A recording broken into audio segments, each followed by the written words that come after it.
ओम नमः शिवाय। हर हर महादेव। स्वागत है आप सभी का मेरे यूट्यूब चैनल पर।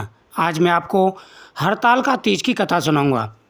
हरताल का तीज पर माँ पार्वती और भगवान शिव की पूजा की जाती है। इस दिन प्रदोष काल में माता पार्वती और भगवान शिव का पूजन किया जाता है। अगर आप भी कथा पढ़ना चाहते हैं तो सबसे पहले पूजा की तैयारी कर लें। पूजा की तैयारी के लिए केले के पत्ते और बंदरबान से एक मंडप बनाएं। इसके बाद ज़मीन पर आसन बिछाएं और फिर व्रत का संकल्प करें। फिर माता को वस्त्र, फूल, चंदन चढ़ाएं और धूप दीप नैवेद्य चढ़ाएं। इसके बाद फल अर्पित करें।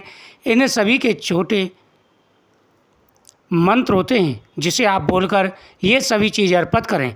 जब आप चीज़ें अर्पित कर रहे हों तो उस समय ओम गौरी शंकराय नमः, ओम नमः शिवाय, ओम तत्पुरुषाय विद्महे महादेवाय धीमहि तन्नो रुद्रः प्रचोदयात्, ओम जयंती मंगला काली भद्रकाली कपालिनी दुर्गा क्षमा शिवा धात्री स्वाहा नमस्तुते।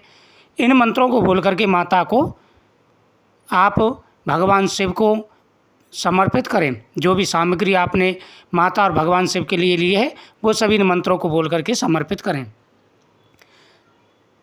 इस प्रकार से भगवान की पूजा करने के बाद आप कथा का श्रवण करें। कथा श्रवण करते समय आप एक बार भगवान शिव और माता पार्वती की पूजा करके उनके मंत्रों का उच्चारण करें। फिर श्री गणेशाय नमः 11 बार बोलें और कथा का श्रवण करें।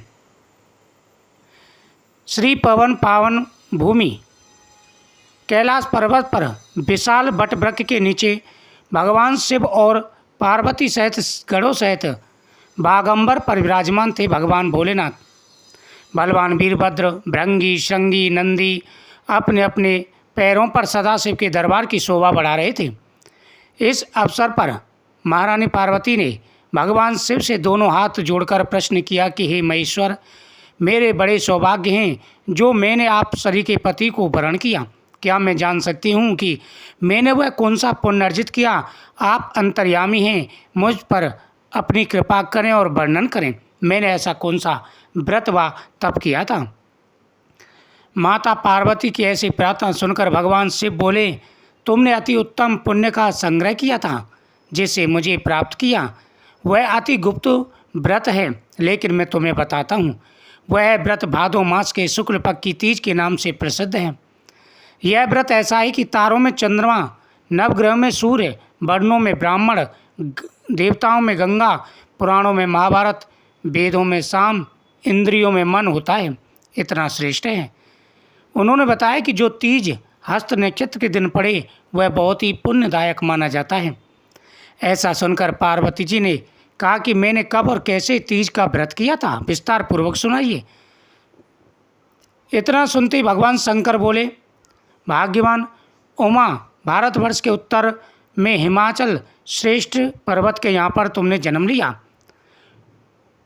वहीं तुम सौभाग्यवती रानी मैना से पैदा हुई थी। तुमने बाल्यकाल में ही मेरी आराधना प्रारंभ कर दी थी। तुम उम्र बढ़ने पर तुमने सहेलियों के साथ जाकर हिमालय की गुफाओं में मुझे पाने के लिए कठोर तप किया।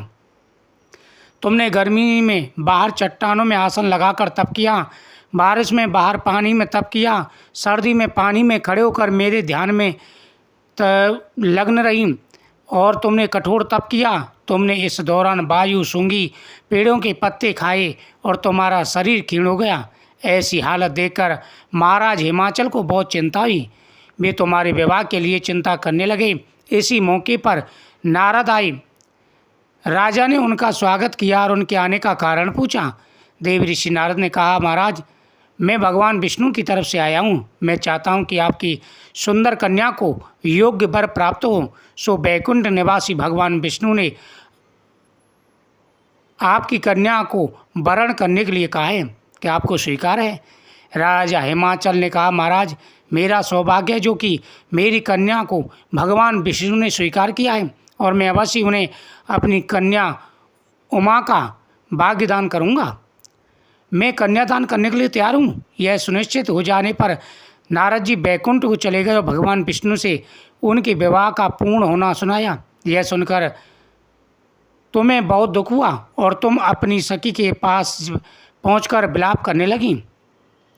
तुम्हारा विलाप देखकर सखी ने तुम्हारी इच्छा जानकर कहा, देवी मैं तुम्हें एक ऐसी गुफा बताती हूँ और वहाँ ले चलूँगी जहाँ महाराज हिमाचल भी तुम्हें नहीं ढूंढ पाएंगे। ऐसा कहकर उमा सहेली सहित हिमाचल की गहन गुफाओं में विलीन हो गई। तब महाराज हिमाचल घबरा गए और पार्वती को ढूंढते हुए विलाप करने लगे कि मैंने विष्णु जी को जो वचन दिया है वो कैसे पूरा होगा। ऐसा कहकर बेहोश हो गए। उस समय तुम अपनी सहेलियों के साथ ही गहन गुफा में पहुँच बिना अन्न और जल के मेरे व्रत को करने लगी। तुमने तपस्या शुरू कर दी। नदी की बालू का लिंग बनाकर विधि पूर्वक फूलों से पूजन करने लगी। उस दिन भाद्रपद मास की तृतीया शुक्ल पक्ष हस्त नक्षत्र था। तुम्हारी पूजा के कारण मेरा सिंहासन हिल उठा और मैंने जाकर तुम्हें दर्शन दिए। वहाँ जाकर मैंने तुमसे कहा, हे देवी मैं तुम्हारे व्रत और पूजन से अति प्रसन्न हूँ, तुम मुझसे अपनी इच्छा मांग लो। इतना सुन तुमने लज्जित भाव से प्रार्थना की कि आप अंतर्यामी हैं, मेरे मन के भाव आपसे छिपे नहीं हैं, आपको पति रूप में पाना चाहती हूँ। इतना सुनकर मैं तुम्हें तथास्तु इच्छित पूर्ण वरदान देकर तन ध्यान हो गया। उसके बाद तुम बालू से मूर्ति विसर्जन करने नदी पर गईं, जहाँ नदी तट पर तुम्हारे नगर निवासी हिमाचल के साथ मिल गए। वे तुमसे मिलकर रोने लगे कि तुम इतने भयंकर वन में जहाँ सिंह सांप आदि रहते हैं, जहाँ मनुष्यों के प्राण पर संकट हो सकता है, ऐसे में कैसे रहीं। ऐसे पिता के घर की जाने के निवेदन पर तुमने कहा कि पिताजी आपने मेरा विवाह भगवान विष्णु के साथ स्वीकार किया है, इस कारण मैं वन में रहकर अपने प्राण त्याग दूंगी। तब वे बोले, शोक मत करो, मैं तुम्हारा विवाह भगवान विष्णु के साथ कदापि नहीं करूँगा, उन्हीं सदाशिव के साथ करूँगा। इसके बाद महाराज हिमाचल ने रानी मैना के साथ मेरा और तुम्हारा विवाह सुनिश्चित कर दिया। हे देवी तुमने उस समय बहुत कठोर तपस्या की, तुमने निराहार रह कर के तपस्या की और उसी बीच मैंने तुम्हारी परीक्षा ली।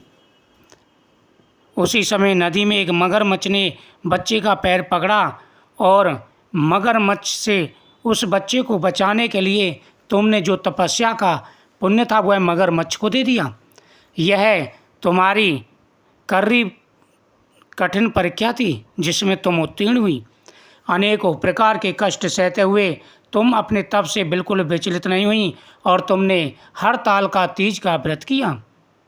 हड़ताल का तीज के दिन निराहार रह करके मेरी तपस्या की, इससे मैंने प्रसन्न होकर के तुम्हें वरदान दिया और साथ ये भी वरदान दिया कि जो भी महिलाएं या कुंवारी कन्याएं अपनी इच्छा बोल करके इस दिन व्रत करेंगी उनकी प्रत्येक मनोकामना पूरी होगी। तो इस कथा का श्रवण करने के बाद भगवान को नैवेद्य समर्पित करें और दूसरे दिन पारण करें, आपकी मनोकामना पूरी होगी। यह व्रत बहुत बड़ा व्रत है। इस दिन किए गए उपाय और कथा सुनने से हर प्रकार की मनोकामना पूरी होती है।